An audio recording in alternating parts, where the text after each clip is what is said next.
Hello, and welcome to the Canyons Are Calling podcast. I'm Charles Jocelyn, your host for the show.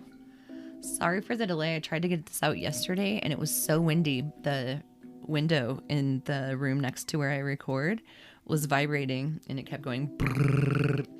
I'm hoping that I'm recording this early enough today that that's not going to happen, but it was super crazy windy. I mean, this whole spring in this area has been insane winds. I don't know how it's been where you guys are at, but Southern Utah and Kanab especially has been windy AF.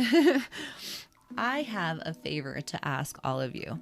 I have found that in the year and a half recording these episodes, I still really struggle with the intros.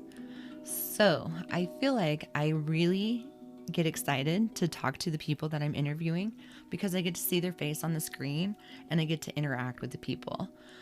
So I'm thinking that it might be easier for me to these intros and outros if I'm actually looking at some pictures of my fans in canyons instead of at this blank wall in my guest room closet.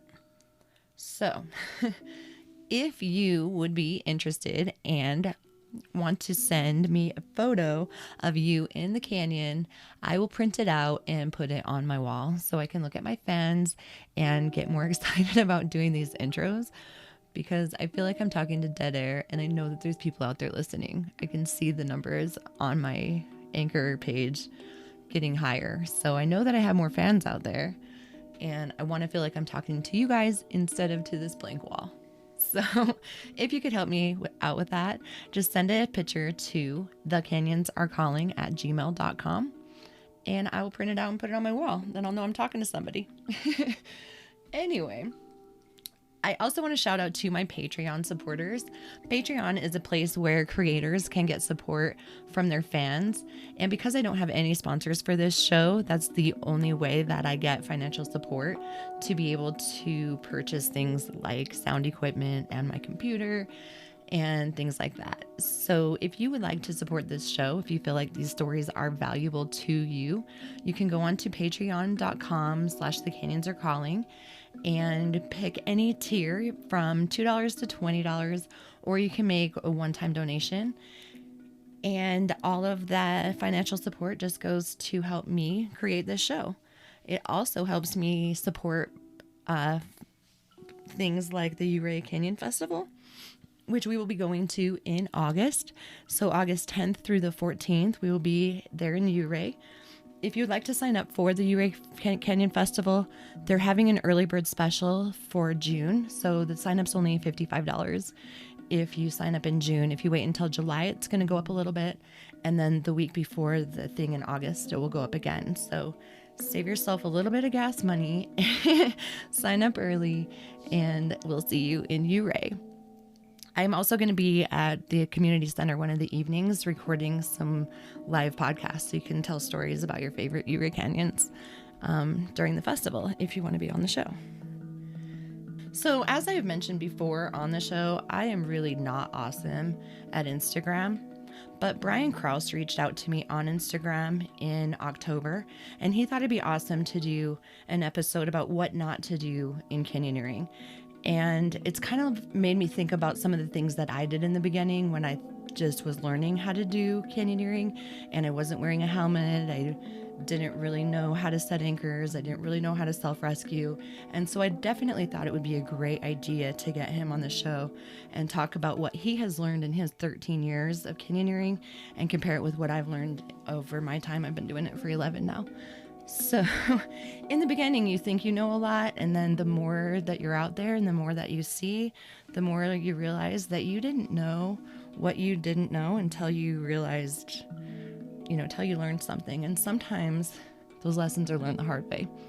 So Brian was here to kind of teach us some things that he has seen and he has learned in his time of being a park ranger, an adventure guide for REI, and his time just exploring in the wilderness. So here is the episode with Brian. Enjoy. Okay, today I am here with Brian Krauss, and we are going to talk about a few things not to do in canyons.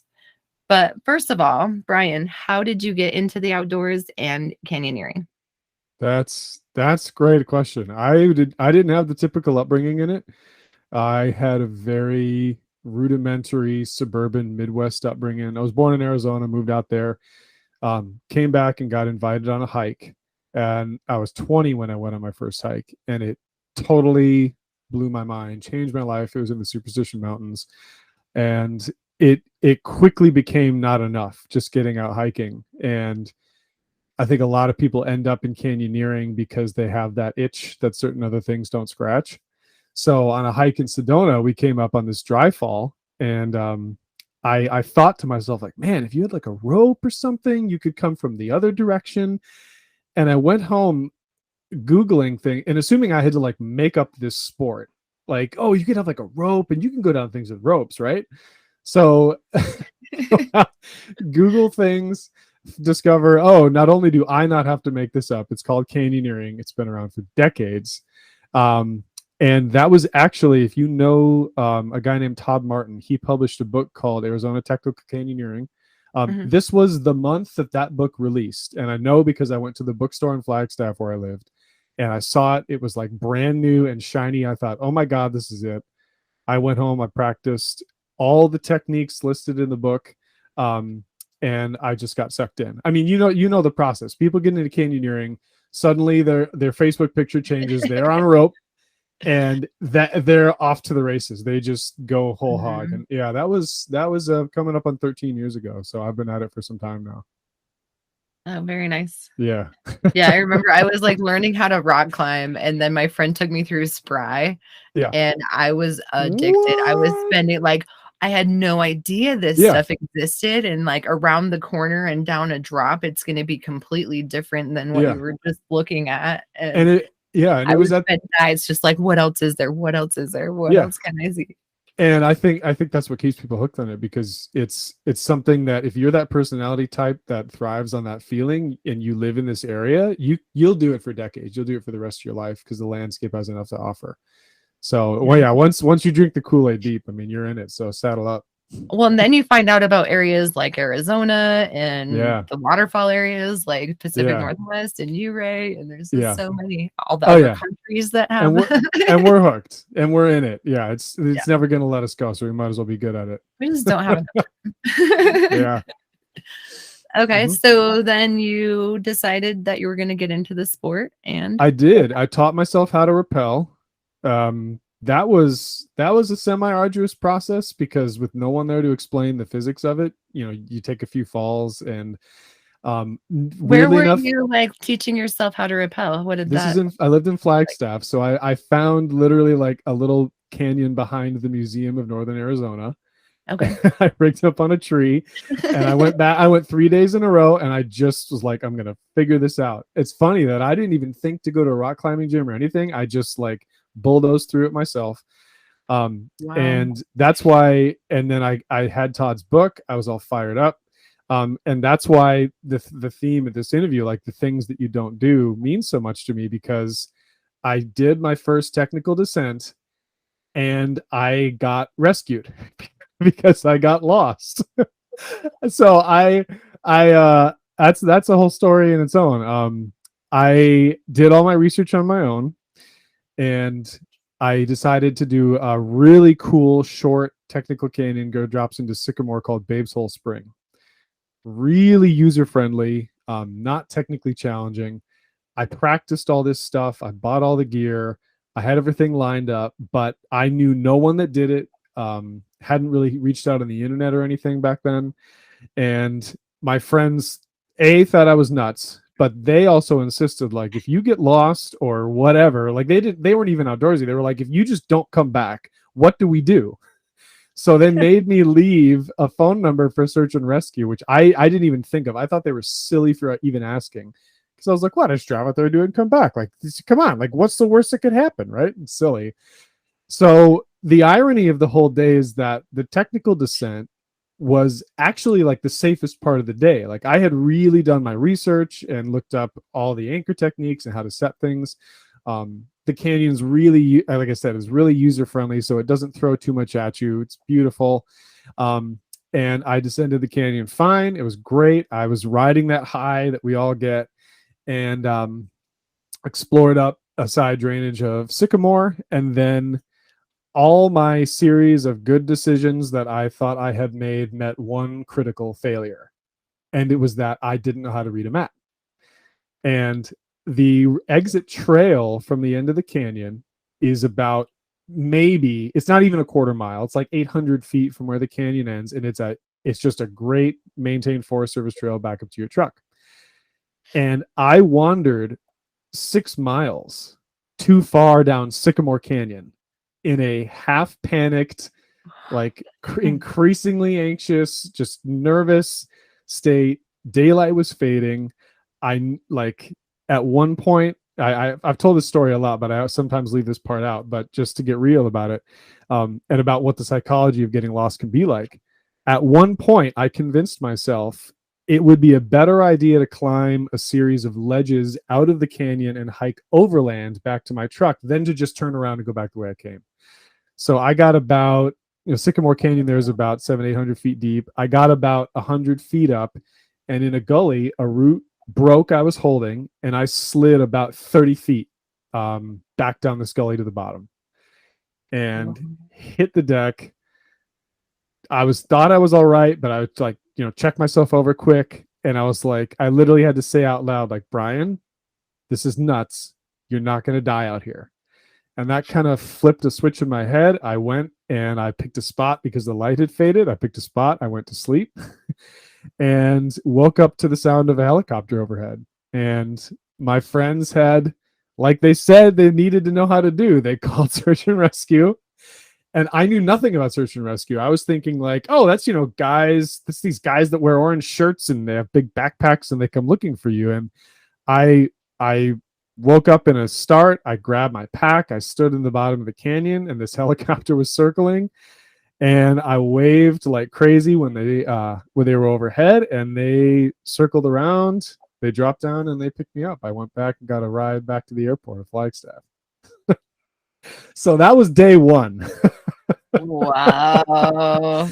My friends came and got me. They said, I told you. And then 3 days later, when my wife got off from being on the Colorado River, I had to explain to her why the shower was all full of mud and sticks, because I hadn't cleaned it when I showered off. It was like a baptism by fire of like, here's what you don't do. You can have all your ducks in a row, but something like canyoneering, you need every duck. There are no weak links in the chain. You need every piece of the puzzle, or you don't do it. And that's been branded in my brain ever since. So what things do you different now? I never go by myself. Never going by myself. That's more, and that's not just keeping my wife happy. That is a hard and fast rule from her, but I'd agree to it anyway if it wasn't. There's a lot I drew from that, because canyoneering is one of these things that, like, it looks glamorous. It's a really perfect accent to a lot of people's outdoor activities, and but there are so many little pieces that are contingencies that don't get considered, that really should be hard and fast rules. So like not going alone is the first one. I know people do solo descents. You can get to the point where technically that's not an issue, but it's just like the number of things that can branch out from small mistakes can be massive. And just to tell you where I went from there and how much that affected me, that getting lost and getting rescued, that got me really interested in like rescue and medicine. I went on to get my wilderness first responder. I went on to get my wilderness EMT training, and then I ended up being a wilderness guide for 6 years for REI. So that was a wonderful career, but that exposed me to the entire world of rescue from the side of the guy with the bandage, not the guy, waving his helmet like crazy to get rescued. So I've developed a whole series of ethics that I've seen a lot of new people make mistakes. I'm not the oldest hand around. I've been at it for 13 years, but I've been at it long enough. So it's just like as a newcomer, there's a whole list of things that you don't do. And then as you develop and you become a leader, there's a whole things that you don't do. If I'm going to package it, for newcomers, I have never taken someone out in a canyon without figuring out the most basic of self-rescue techniques. That's something that I've seen a lot of people ignore. And that's basically as simple as, you're doing a technical activity on rope. When someone is headed down the rope, do they have the capacity to lock off, whatever that looks like, whether it's a leg wrap, whether it's on their device, and do they have the capacity to unweight the device? And that's as simple as using a sling, making a little foot loop they can step up. Because I have had to direct a guy to self-rescue on a 200-foot rappel when he was 40 feet down because he hit a knot in the rope and he didn't know how to self-rescue. He didn't know how to lock off. I had to yell directions to him to get him to do it. So to me, I would say that someone should never say they know how to rappel without saying they know how to stop themselves. And I've seen a lot of beginners ignore that or not know, and because they've never faced that scenario. Yeah, that's good to point out for sure. Yeah, it can come down to, I've had friends that the big thing that people talk about is getting things stuck in your rappel device. Hair can get stuck, shirt, fabric, piece of sling, whatever it is. And I had a friend that had to have basically a 3-hour rescue operation just from members within the group, performing a pick-off of a lady on a rope just because of her hair in the rappel device. If she had known how to lock off and then self-rescue, they would have been delayed probably about 5 minutes instead of 3 hours. And there's so many little mistakes that can happen in a canyon that add up to like hours at the end of the day. Like, I'm sure you've seen that. I don't know if you go out in like small groups or big groups, but little things that eat up time become a contingency in themselves. Right, especially if you have a big group and everybody's waiting to get on rappel. I mean, if you can have set it up so that you have one person getting ready while the other person's going down, that can save hours if you have a big group and a lot of rappels. Yeah, I don't know if you've done Birch Hollow just outside of Zion. That's but it's the one that, for sure. It's a zoo because it's outside the park. I have seen 4 simultaneous rappel stations set up at the first drop of that because there's so many people. But yeah, it's people come into canyoneering with the psychology of like a hike. They look at the distance that they need to go. They look at the rappels. But one thing that you get the benefit of when you do a lot of guiding, where you're the person setting the schedule, is you're abundantly aware of 10-minute delays here and there. They add up fast. They add up so fast. And when you have the added challenge of the technical component where it's a bottleneck every drop, it's everyone needs to be sufficient to get themselves down the rope and at least to stop. Other fancy stuff other than that, that's a different conversation, but that's the main thing. And the other big one is that was pertaining to my rescue is just navigation. When I started, we had smartphones were around, GPS, a lot more GPS stuff was starting to be developed. But the old-fashioned paper map, having some kind of reference, was big. And what I've seen over the last 13 years is that the smartphones are a wonderful, fantastic tool, but they have created this the classic scenario of overdependence, because you can overdepend on it and they can underdeliver, because a lot of people don't understand that if they are out of range, like how they work when they're out of range, the fact that mobile data is typically not accessible or there's signal. But I tell people, like, you can absolutely have your GPS track on your phone, absolutely have pictures for reference or anything like that, but it seems old-fashioned. But have a paper backup. It weighs nothing. It can save you a ton of trouble, because a lot of people in the internet age, now that it's so popular, back when I started, I don't know if you've heard of the canyons Illusions or Insomnia outside of Sedona. They were mythical. It was like someone had found Shangri-La by finding some little goat path through the mountains, and you had to go to some seedy tavern and find a guy in the corner to talk to figure out how to get there. You can go to RopeWiki now and look it up. You can get the GPS track, like everything. So the navigation component the internet hands to you, but you have got to, like, whatever the failure is, like your dry bag gets dunked and your phone goes dead or whatever it is, you have to have the backup, and it's got to be you and a physical component to navigate. And in full disclosure with that, I have in 13 years, I've never had this scenario come up out of my first canyon where I needed a rescue, where I needed that backup. But I think the point of backups is not that they become optional. It's that you do them hoping that you never have to use them. Exactly. It's the Yeah. time that you forget that that's when you're going to drop your phone on a 100-foot rappel and it's going to explode everywhere. Yeah. You're not going to have it.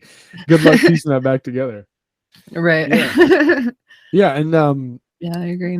yeah, I've seen too, another thing that's changed in the like the psychology of how canyons are run and the navigation goes is, I don't know if you've seen this, but the popularity of sneak routes or sneak exits, I've seen that grow over the last decade. And it's there's, I don't know if that's people wanting to make canyons more efficient, or it's just we've had more time to explore, to discover those routes. But so many of them require a very specific set of directions. And it's like nothing that a GPS track could lead you to. It's like you need to work your way up between this crack, between these two trees. And only if you do that is it going to go, or you're going to get cliffed out. So because those are getting more and more popular as people have the time to explore around and get options, I tell people like the GPS track is great, but don't stake your life on it.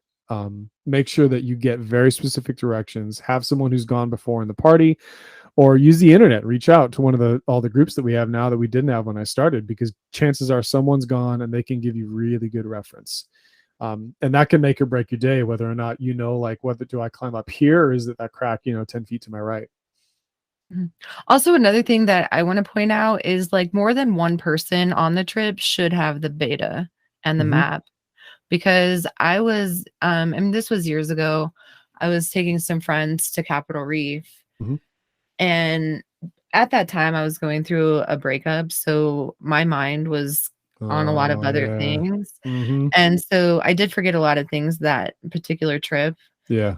My helmet was one of them, but luckily the wonderful ranger at Capitol Reef let me borrow her helmet for the weekend. Bless her heart. So awesome. Yeah. That's great. I was like, I'm not going to canyoneer without a helmet. Yeah. So that was really, really cool. Yeah. But then also we got to where we were like going to stop and take a snack, and I went to check the beta, and I had left it at camp. And we've all done that. The other 4 people that I was with that day had the information with them, and so we ended up hiking past where we were supposed to, and then ran out of time and had to do a different canyon. Right. But it did teach my friends that I am not the one that's only responsible. Like, they can help out in those scenarios. And now Becky always carries beta, and other friends also. That's funny you mentioned that, because guiding, when I say that, I did it professionally, but also personally, when you take people out, there is a very human dynamic to being the leader in a wilderness setting. And a lot of people gripe about it, but I saw it, guiding for REI for years, that you get a group of people out in the wilderness where they're the followers and you're the leader. To some extent, like, their brain kind of shuts off. Like, we would joke about it guiding that these people are fully functioning, like, high-powered lawyers and doctors in the real world, and you take them on a hike and they're like an infant. But I used to gripe about that, but I don't think that's a bad thing, because it's kind of innate in our nature that when you're in a group setting and you have followers and a leader, that the followers kind of need to go along with orders, or else the group's going to have a lot of dysfunction. And canyoneering is so easy for people to get into, because it's not that technically challenging, and you don't have to have a lot of your own gear.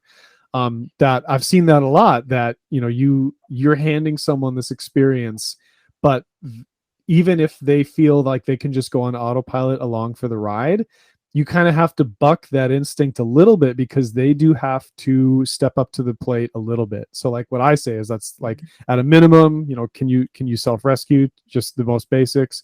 Do you have a basic component of navigation? That's gonna, it's just an insurance policy. And it's one that you really have to you have to get off of that autopilot track for a second, stop and make sure that there's a little bit of responsibility spread around, and then you can go have the time of your life. Yeah, for sure. You've seen that play out. Yeah. Another thing I've seen is a lot of new folks get into the activity, and because there's so much information available, it can be overwhelming. And a lot of people go and take courses, which I totally wholeheartedly recommend. But I always tell people as like an encouragement is this is like this is a marathon, not a sprint. Like if you get into canyoneering, you're going to be at it until you can't do it anymore. So don't bite off more than you can chew. I went and I got, as far as wilderness medicine goes, wilderness EMT is one of the highest certifications you can get. I went and I got that, and I realized that a skill isn't really a skill unless it's practiced.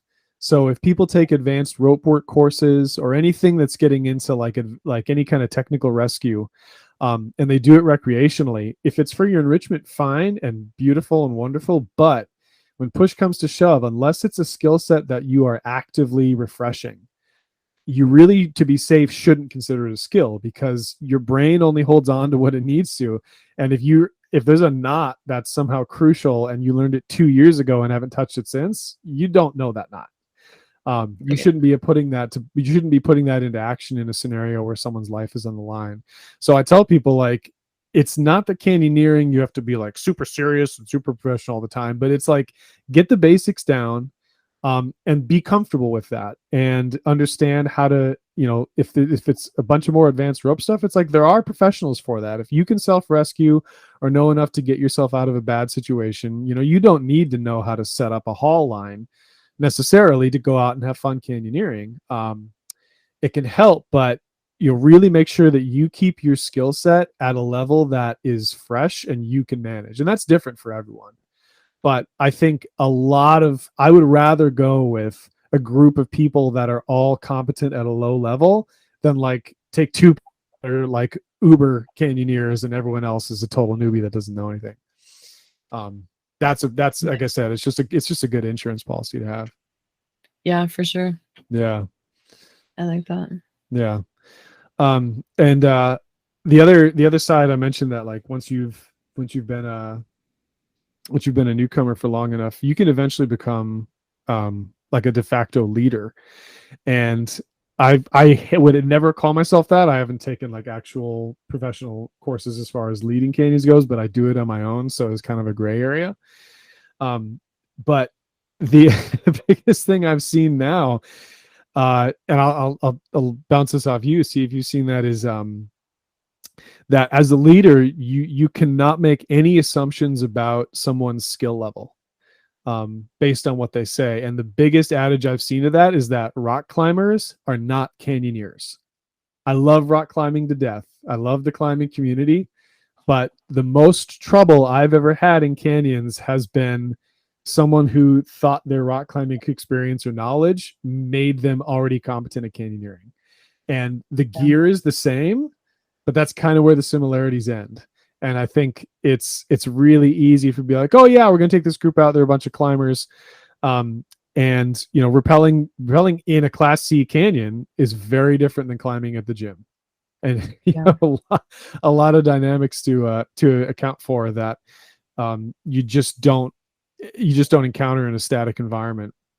And the other big thing I've seen as a leader is that, and this is kind of a sticking point for the outdoors community overall, and I want to see what you think of this idea, is that just because someone is fun to be around doesn't necessarily make them a good adventure partner. I've seen that a lot. I don't know if you've seen that, and that's kind of a tough pill to swallow. But I have taken friends of mine out that are we can laugh. We're a laugh a minute when we hang out. They're really fun. They're outdoorsy, but you get them in an environment where the technical aspect, brings out a different side of them. They're not necessarily cut out for it, and it's not their fault. It's just not their thing. But this activity can be so fun, and you can get so enriching experiences out of it that we can forget that the technical side of it, that's the bottleneck, because at the end of the day, you have to get down the rope to get out. So I don't know if you've seen that, but that's something I've seen crop up over the last couple of years. Yeah, I have a little bit. And then, as a guide even too, I remember one time there was this girl that we get to the top of the rappel, and it was like a 30-foot rappel that was Uh-huh. really angled. Like it was super easy. Yeah. And she gets to the top and she's just like, I'm so cool. And she does her Instagram video. Uh-huh. And then she goes down the rappel and she was terrified. And Yeah. it took me 20 minutes to talk her into, and Ooh. we were even practicing in this little pothole just so she can kind of feel the weight on the rope and lean Mm. back and position her feet. And 20 minutes later, I get her down the next rappel and she's like, nope, I'm done. And we did an early exit out of the Yeah. canyon, which luckily she was in a canyon where we were able to do that, right? Yeah. Uh-huh. Sometimes that's not a possibility. Yeah, that's really an option. But yeah, I mean, Yeah. once it was, real world, she Uh-huh. was just not having it. Yeah. So, The definitely. this is the all the distance between you when you're backing over the edge for the first time, you can never train your brain for what that's like. Some people are champs, some people are like facing their death. Their skin goes Yep. white. And you just don't know till you get out there. Yeah. Yeah. And for me, it was so addicting that like it doesn't make sense that not everybody loves it. And the weird thing Yeah. for me personally, so I gave birth to 3 kids, but Mhm. I raised 2 of them. Mhm. And I gave my 3rd one up for adoption. And I got to meet her when she was 18. And I had taken my other 2 kids rappelling. My son hated it. He'll never rappel again. Mm. His wife liked it and wants to go with me, so we want him to babysit the kids while we go. Mhm. My daughter has canyoneered with me, but she doesn't love it. Mhm. She kinda likes climbing. But the one that I gave for up for adoption that I did not raise at all thrives in the canyons. She loves Mm. it so much. And it's just kind of the difference, like nature or nurture or whatever, but it was just born into her. Like Yeah. it was born into me, just super explorer mindset, Mhm. where the other 2 were just like, absolutely not. I could care less about being in a canyon. So And it's kind you're of not silly. going to know until you go. Exactly. But once you go, it's like, well, you're in it now. Like, unless it's a sneak route, we're in all the way. Yep. Yeah, and that's funny. It's something that when you stay in it longer, more and more people are going to look to you for leadership in ways that you don't expect. But being aware of the group dynamic, and also because it can be a challenge for people. Like it's something that isn't addressed too often as far as like safety or rescue things go. But anxiety alone can be a killer. Yeah. And it's easy to focus on like, well, someone fell. Okay, what was, did the anchor blow? You look at the mechanics of the accident, and anxiety alone can be this building pressure that adds up to something. And I don't know if you're familiar with, there's a website that chronicles all the rescues or canyoneering rescues or accidents or fatalities. Really good website as far as kind of wrapping your head around a lot of things. But it kind of naturally focuses on, what are the mechanics of the accident, what was the situation leading up to it. But when you're there, if you can cue in on someone who's slightly uncomfortable, the anxiety's starting to build, fending that off could save someone's life. And it's not to be too alarmist about it, but it's as simple as like even for me now, like when you're on a rappel, that one small thing goes wrong and suddenly is a big issue. I mentioned to you when we were setting up this interview that I have been, other than my first debacle day one, I have been rescue or injury free for almost 13 years. But 2 months ago, going down, doing Christopher Creek outside of Payson here, in high water, I slipped on one of the rappels, and for the first time in my life, I broke 2 ribs in the middle of the waterfall. Getting Oh, man. pounded by the water, had to get myself down it, and had to get out of there. And it's just a simple matter of like, experience is no insurance policy against, small accidents, and small accidents can have big consequences. So for me, it was fine. I was, canyon was relatively accessible. It was close to the end, hiked out to the car, and then the car ride home was almost the worst thing about that day, worse than the fall. Oh, But man. it's a small thing that, if we had a long day or a really gnarly exit hike, that little fall could have been a lot bigger contingency. And that came down to like placing your foot on one boulder versus another. So you can never account for that. Like accidents are going to happen. That's part of inherent risk. But it's things like anxiety or someone's mental state. You can have a huge input, and you can save someone a world of trouble if you're the leader of a group and you kind of tamp out that fire before it's raging. Right. Yeah. Do you have any tips or pointers on what you do in those situations? Yeah, a lot helped because when I guided in Utah and Zion, Angel's Landing was the crown jewel of the trip, and because of that, because it becomes this focal point in people's minds, like why they sign up for the trip. I have coached 3 people through a full-on panic attack on the chains, like on the ascent, and all 3 of them went on to summit. And it's just a matter of like, anxiety is a physical response. It's not the person's fault. It's just this reaction to an environment and a stimulus.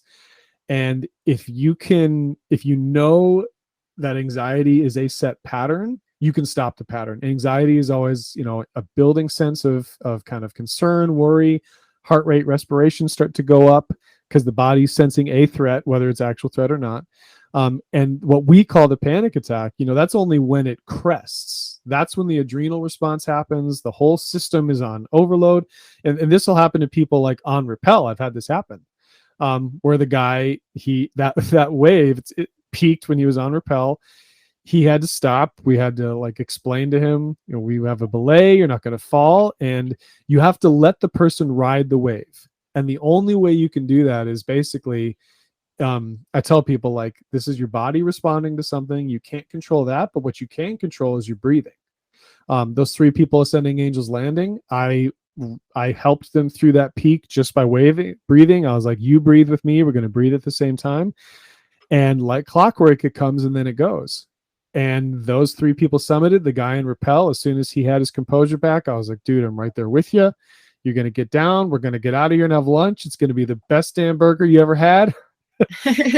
And he got down the rope, and that one was really cool because, like, I don't know if you use fireman belays a lot. I always do have someone have the rope at the bottom. You can lower someone from the bottom, and I was anticipating that with this guy, but he kind of came around, and it was a very small gesture, but I asked if he wanted me to lower him. He said no, I want to get myself down the rope.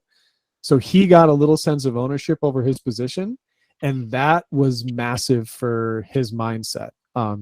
So if you understand that is what anxiety is, it doesn't, even if it presents itself for like what we call an attack or an episode or whatever it is, if you understand that they just need to ride the wave, you can help them through it. And if you understand what that wave is before it comes, you can help someone avoid it. So that's huge. Like there's nothing about rescue or like decisions people make that is going to be like a total, like out of left field, like rock fall, all that crap that can happen in a canyon. That's just random.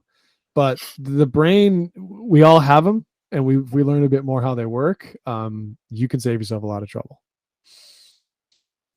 Yeah, for sure.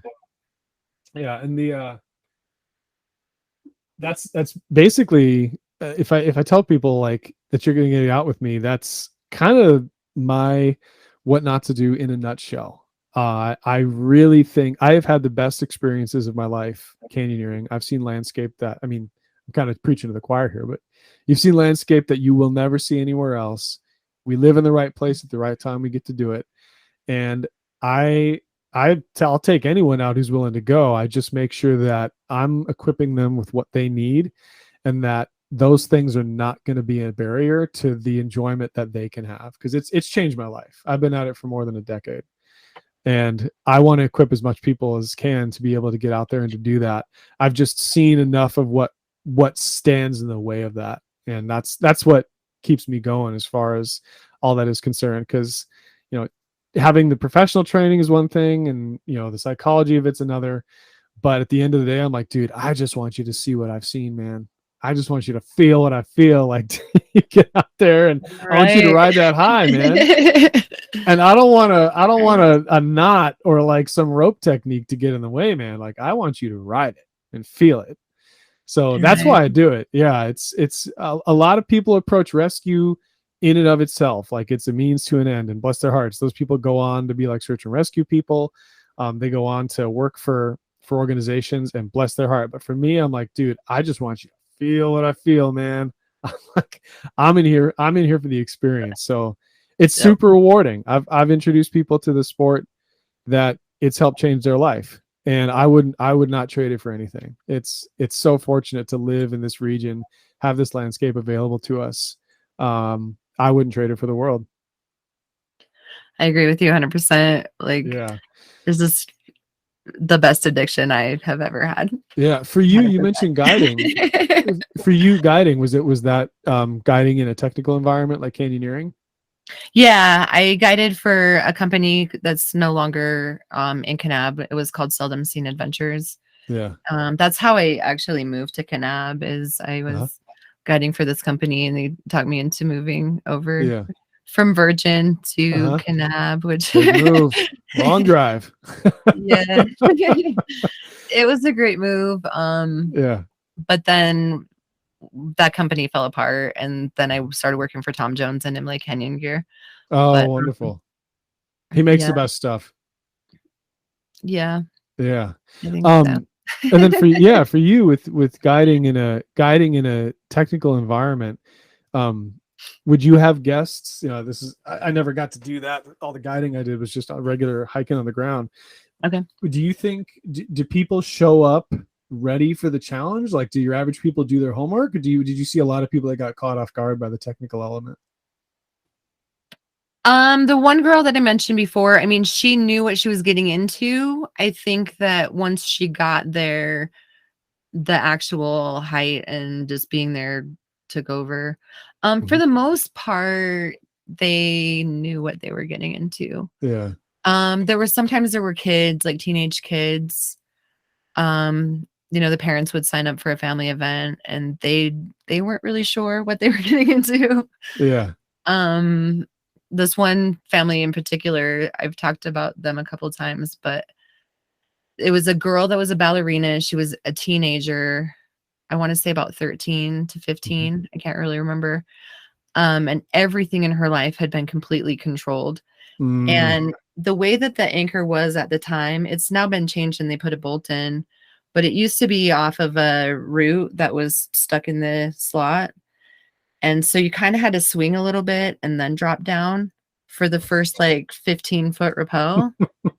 And she was terrified. She was like shaking so bad and crying. And it took her like a little while to finally get down. And, we just talked to her and explained that everything was safe and how the systems work and stuff. And then throughout the day, you go through a series of bigger rappels, and then you do a 110-foot rappel. And at the end of the day, that was her favorite part of the day. Oh, it's beautiful. And, and she was just like, I loved that. It was so beautiful. You were higher than the trees, and coming down into all that green was just amazing. Yeah. And, watching those types of changes for me was better than my paycheck. Oh my God, I believe it. Like watching how the people just went from like, I'm a regular hiker, I've never seen anything like this. I remember I also did that same canyon with another lady. I think that she was from Alabama, and we go down the river, and then we're climbing up, and we do a scramble to get up out of that canyon. Yeah. Like it's kind of a 4th class scramble at the way we exited at that time. And we get to the top, and she was like, I'm having a cigarette. I pushed my limits today. I'm having a cigarette. And she never mentioned the whole 5 hours that we were hiking that she was even a smoker. Oh, she'd probably quit. Like, she'd probably quit. It just convinced her to take it back up. But she was just like, I thought I was going to die, and this was the best day I've ever had. And it was incredible. Let me tell you a story like that. I mentioned Birch Hollow is the zoo outside of Zion. There must have been 100 people in that canyon that day. So you're basically descending the canyon with everyone. Yes. And there was a middle-aged lady that was new to it. I think it had been sprung on her. Like, she and her friends were staying at the Ponderosa there. God, she was in over her head. But like, people can ride that line between anxiety and like exhilaration. And I could tell she was on it. I'm like, this lady's going to go either way. Like she's going to be all in or all out by the end of this. And Birch Hollow is cool because it's you get a lot of good technical drops in, but it's not that far. You get down to the bottom, and we're all de-rigging, and everyone's chatting and taking photos and exchanging information and everything. And she's just like, she's kind of reserved. And I was like, "What's up? Like, what? So like which way is she going? Like, we're gonna flip a coin? Like, what's it gonna be?" And she looks at me and she was like, "Brian, I got to tell you, I didn't even know there was anywhere like this in the entire world." And I was like, "Dang, like, yes." We exchanged contact information, and we had like sent each other photos to share from that day. And I found out later from one of the guys in that group, she like sold her house, she packed up, and she moved to Utah. Oh Like, my gosh. that moment, like in that spot, I was like, that's it, man. That's the gold. Awesome. Like, that's why I'm here. That's why you do this. And my God, like you couldn't get paid enough ever to get just be in that setting where someone gets that experience. Because that's what it's all about. Like, that's what it's all. Yeah, I will never forget that. And that's incredible. Yeah, for the life of me, I'm like, it's not just a walk in the park. This isn't just hiking. It's not just, it's something that has a component you got to invest yourself in. But by God, what the return on that investment is if you can do it.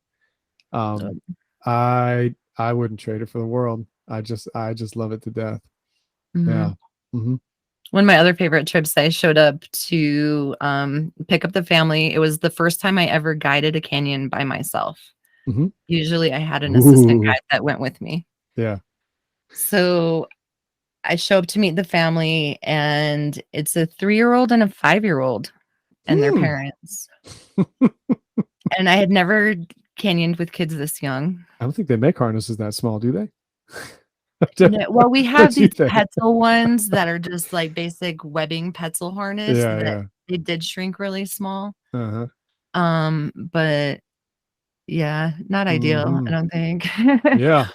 But little Tony from Alaska, every rappel she went down, she was like, "Can we do it again? Can we do it again?" And I'm like lowering her at this point, right? She can't really rappel. Get it, Tony. You do it. And then if her brother like scrambled up a little ways, he was the 5-year-old. She was like going higher than him, and she was like, by the end of the canyon, I was like, "Can I trade you for my 13-year-old? Because I love this girl. She is amazing." That's beautiful. It was the coolest. And I'm like, if you get your kids addicted to this kind of a habit when they're this young, they won't be able to afford a drug habit when they get a teenager. God. And it's a better high anyway. It's way better high. Let's be honest. I've done them all, so I know personally. Exactly. Speaking from experience, this is as good as it gets.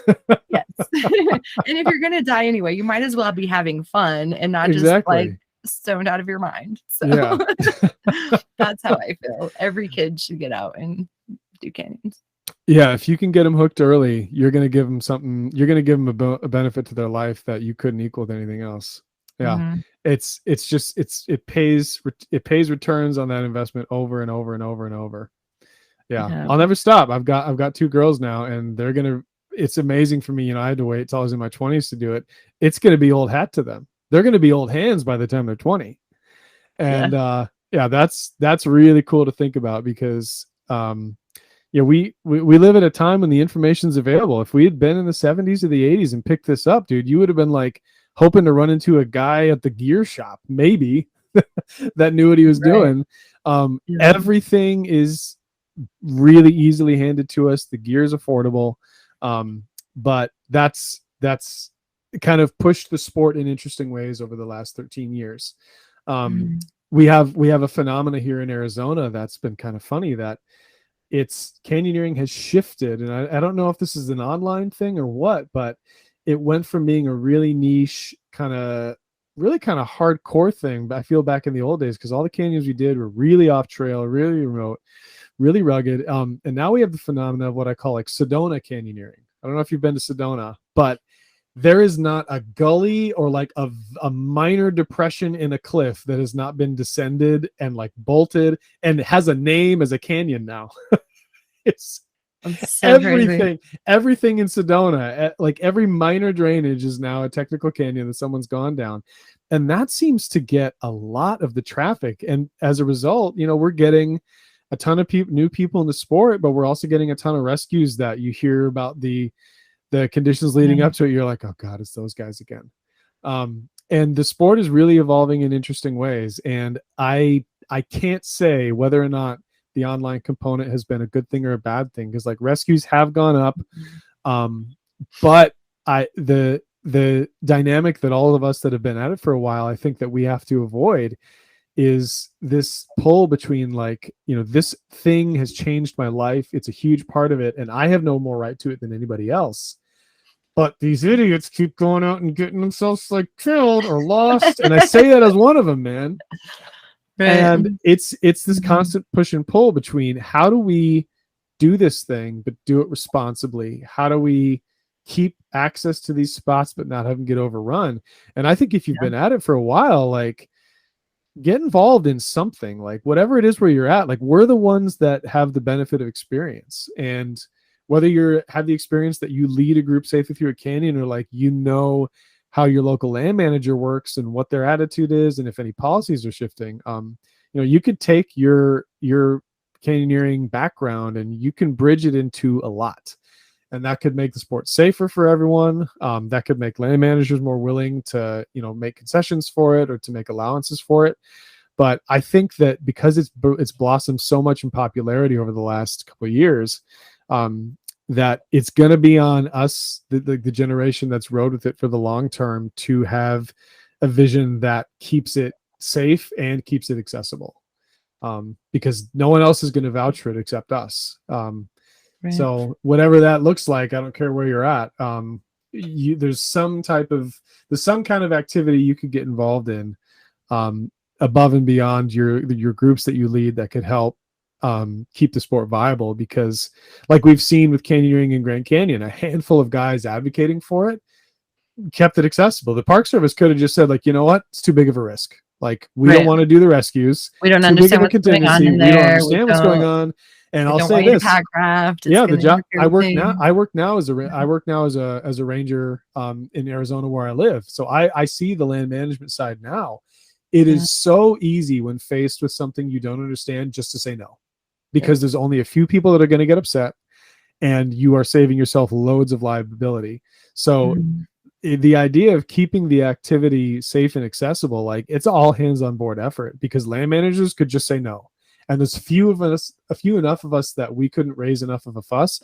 But like we saw at Grand Canyon, a handful of guys advocated for it. They advocated for policies that keep the activity safe, and they ensured it for, till the next management plan comes with Grand Canyon. That might be for another 20, 30 years. So we got a generation of guys that did the right thing, and they kept it available for the rest of us, and we owe them a big debt of gratitude. Right. Shout out to Rich and Todd. And that's Rich. Else. That's my guy.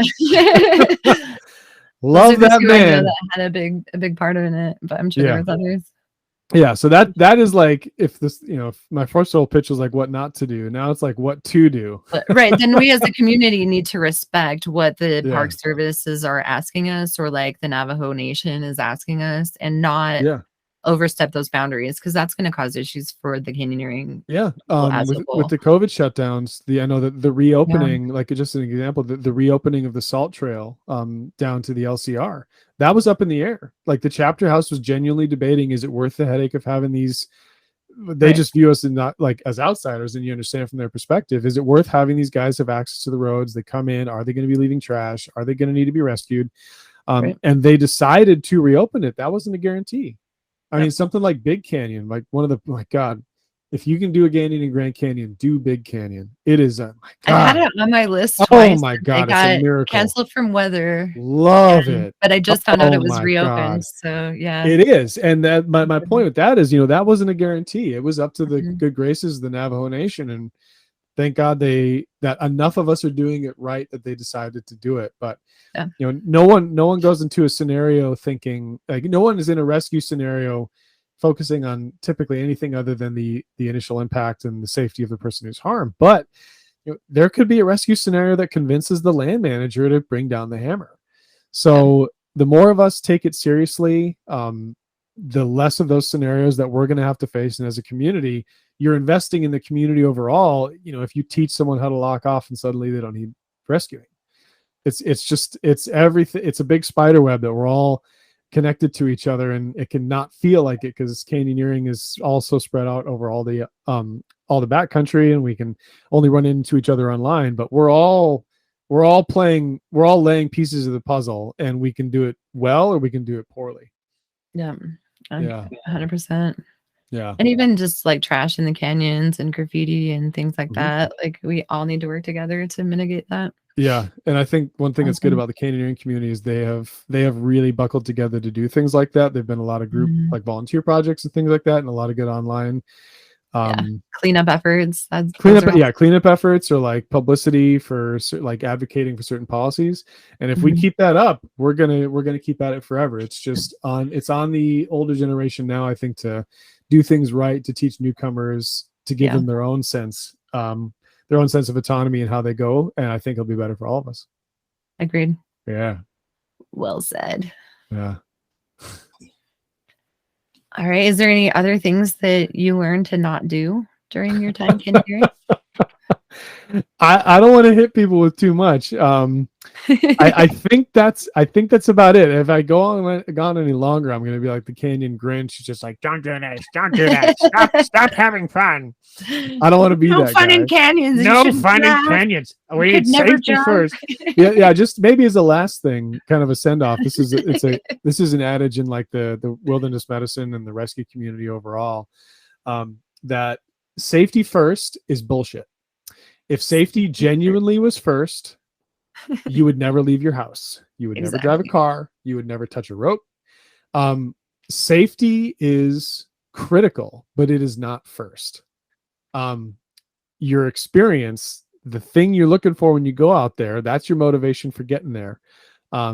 You can manage risk, even if that risk is inherent. I've been doing this 13 years. I just broke 2 ribs 3 months ago. Things are going to happen. It's a matter of, did I own up to my responsibility beforehand? Did I have the skills beforehand to manage it? And even if you don't, I couldn't manage whatever came up. Do you have the capacity to respond to it? That's it. And that's all you need to do. And you've really pulled your weight for yourself and for the sport as a whole if you've done that. So yeah, safety first is crap. It's probably third, maybe second, depending on the scenario, maybe fourth, depending on the number of drinks you brought with you. But you manage risk. If we were avoiding risk, we wouldn't be canyoneers. We're managing risk, and you can do that responsibly. And I'll vouch for that till the day that I'm too old to do this. Well said. Yeah. Thanks. I like that. There was a really great podcast called Safety Third that I really, really loved. But no longer recording, but yeah. That idea, that idea is Adventures everywhere. First. Adventures first. Why the heck are we out here, man? Canyon snacks are second, and then safety. Yeah. What's your go-to, Charles? What do you do for snacks? My snacks. Oh, I always try to carry pickles with me because I feel like that's a great electrolyte as well as a good snack. I have never seen that, but I love it. There's these pickles called Oh Snap. They come in a little package. In the bag? Yeah. Oh my God, I know those. In a bag, but they're crunchy. They're not like the huge fat pickle that's like super gross. Sure. They're like still crunchy and they're really good. I only like the Oh Snap pickles when I'm in a canyon. Yeah. I also like cheese. Something sweet. I get these little fruit bars from Costco that are good. I always have some kind of mixed nut too for another salty thing. Good. How about you? What's your favorite canyon snack? Trader Joe's peanut butter pretzels. Oh my God, if we had a Trader Joe's here, that would be I will eat the whole bag. Salt, fat, carbohydrates, your lizard brain protein, is just soaking it up. It's like, oh my God, I'll down the whole bag. I love it. Those are good. Yeah, and like that's basically it. That alone will satisfy me. I very much have I'm a one trick pony when it comes to canyon snacks. I bring a bag every time. Super easy. Yeah, good old standby. How about after canyon? What's your favorite after canyon beverage? I have really taken to all the ciders they've done. I was a beer guy for years. I came of age. I lived and went to school in Germany, so I got my fill of beer for enough lifetimes worth. Do they really drink beer warm in Germany? So warmer than here, but not like room temperature. Okay. Yeah. And they for them it's an art. I mean, they've been doing it for 1,000 years. So yeah. I have really taken to cider. So whatever I've taken to a lot of ciders. Mm-hmm. Strongbows like the standby that a lot of people have access to. But yeah, if I can get my hands on a pear cider, I'll drink one too many of those for sure. A good pear cider is great. Yeah, just crisp. Like but yeah, I think Sam Smith makes a really good one. Yeah. And just for tradition's sake, I mean, the PBR that comes out of your pack that came with you the whole way, if I bring one just for tradition's sake, but that's just because me and my friends have been doing that for a while. Yeah. I don't even like PBR. I just do it to just to maintain tradition. I can't say no. Carry it through the canyon. Exactly. Yep. Yeah. Nice. Mm-hmm. Yeah, I would probably not drink a PBR, but yeah. I never enjoy I never enjoy it, but it's obligation, you know. Yeah, okay, fine. Yeah. Yeah. Is there an essential piece of gear that you always carry with you? Backup rappel device. 1,000%. An extra figure eight weighs, I don't know, a couple ounces. I've seen enough dropped either in pools or what, you know, that's the main thing is dropping them in pools, that unless you know how to rig a Munter hitch and rappel on it and you've practiced it, right? You're not doing that for the first time. When practice it recently, because 2 years ago doesn't count. Exactly. 2 years ago doesn't count, right? I'm like, just throw it in your bag. Throw it in the bottom of your bag and forget about it. It'll be there when you need it. Yep. 100%. I also like to have it just in case we're with some people on a really long rappel and they have an ATC with them. Yeah. Like, you can use this one if you want. I started not talking trash about ATCs, but dude, I'll talk trash about the ATC. I will talk some trash. They're everywhere and they're useless. They will get you down. I've talked trash to the guy who designed it on accident. Oh no, they serve their function, but in climbing, climbing, yeah, they get you down in canyons. They get you down the rope and nothing else. Yep. Like leave them at home, keep them on the crag, not here. They're good for a top belay. Yeah. I have yet to top belay someone in the canyon, so. Yeah, I mean, then again, that's like when you have clients with you and you're the only guide. Like, I think that's the only time I ever use that scenario. So, yeah, my heart's out to the ATC where it belongs, but not in my bag. Yeah, exactly. Mm-hmm. Agreed. If there were anywhere in the world, where would you go and why? I would go do a canyoning trip to Jordan. Ooh. Jordan. So picture Utah, but like on steroids, right? All the technical canyons in Jordan, almost all of them end in an actual like oasis, palm trees, flowing water. Like it is wild. It's all sandstone. It's a small country that's got, you know, decent enough infrastructure to get around. If you thought Utah was cool, I mean, and it is, look up Jordan and look up canyoning in Jordan. There's a few companies there. These guys are nuts.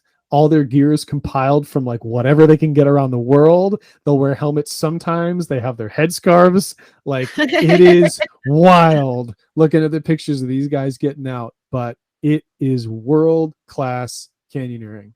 And I have yet to go. I'd like to go probably within the next 5 to 7 years. It's wild. Yeah. I feel like I did an interview with a guy from Israel and he talked about the Jordan canyons. Yeah. Everything, all the water there is leading towards the Dead Sea. It's got a ton of sandstone to cut through, ton of oases and springs coming out at the end. Yeah. My God, I'd go there just for that. Hmm. Yeah, I'd buy that ticket tomorrow. Another place added to the list. I know, right? Sorry, I don't know how long your list was, but I just That's definitely why I added asked one. the question, just to keep adding, because there's just so many places to go. It's I tell people, like, if I had been born somewhere else in the world and I'd found out about Arizona and Utah, I would have moved here. I would have taken trips here and I would have moved here. I just had the fortune of being born here. But there's something, if you're a desert rat, especially if you like being on rope, and you want to do something international, God, look up Jordan. It's Yeah. just a miracle. Awesome. Yeah. One day we'll just be able to travel wherever. Mhm. No worries. Yeah. Hate to drain your wallet anymore, but now you got another trip to sign up for, Cheryl. I know, right? I can work job security. Yep. Mhm. Tom has an employee because I need to fund vacation. Yeah, right. Get some temp help. Yes. Yeah. Anyway, is there any safety advice you'd like to leave our listeners with before we say goodbye? I don't know. I think I've been kind of hitting people about the head with it. Yeah, that's kind of all safety. That's been the thing. Yeah, know your self-rescue, understand your group, and know the conditions you're getting into, and you will be fat and happy the whole rest of your life. And I hope to see you all out there. I'm charging ahead. I took a little pause. I had 2 girls, but they're both kind of getting older, and I'm getting out of it again, and I am at it. I'm full speed ahead. I love it. When are you going to get your girls out into it? I think 5 is a rough age as far as like their physical mobility, and like, of course, it would be lowering them, but we're going to gauge them on a rock wall in a gym here in town. And I think when they're both, 5, 6 range, we're going to consider it. And Arizona has a ton of super easy canyons that aren't like committing, like slots, and just fun water to splash around in. So I will, as soon as is humanly possible, in a safe manner. That's what I'll say. Well said. Yeah. Huh? Kind of depends on the kids too, because some of them are more adventurous and others are more timid. Yeah. For sure. Yeah. It'll be a big part of their life, and I'm really grateful for that. That's awesome. That's exciting. Yeah. Well, cool. Thanks for your time, Brian. Yeah. Thanks, Rose. It was great talking to you. I feel like the canyons are calling. We should probably go. They are. Let's go. Hit it. Okay, well, thanks for listening to that episode with Brian Krauss. I hope you all learned a lot and helps get us all thinking more clearly when we're out there and taking new people out with us. Canyoneering definitely has its own risks, but we can help mitigate those risks by some of the things that we do either beforehand or during the canyon. So I really appreciate Brian reaching out to me. Like I said in the beginning, it took me a long time to find my messages on Instagram, but I am getting better at that. So if you would like to follow us on Instagram, it's Canyons Are Calling. On Instagram, we have a Facebook page, The Canyons Are Calling. If you'd like to reach out to Brian, he is The Road Leads West on Instagram, and he also has a little Etsy shop on there with some Plateau Pride stickers that are pretty cool. So if you would like to check that out and support his Etsy shop and buy some cool stickers, that would be awesome.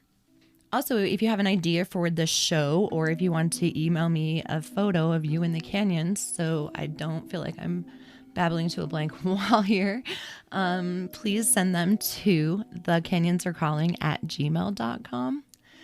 And I will read those and get them printed out and get you or your friend, whoever you suggested, on the show. I have a lot of stuff in the works in the future, so I'm super excited. I honestly, when I first started this podcast, and I just wanted to help people be more aware in canyons and try to help mitigate some of the search and rescues that we have out there.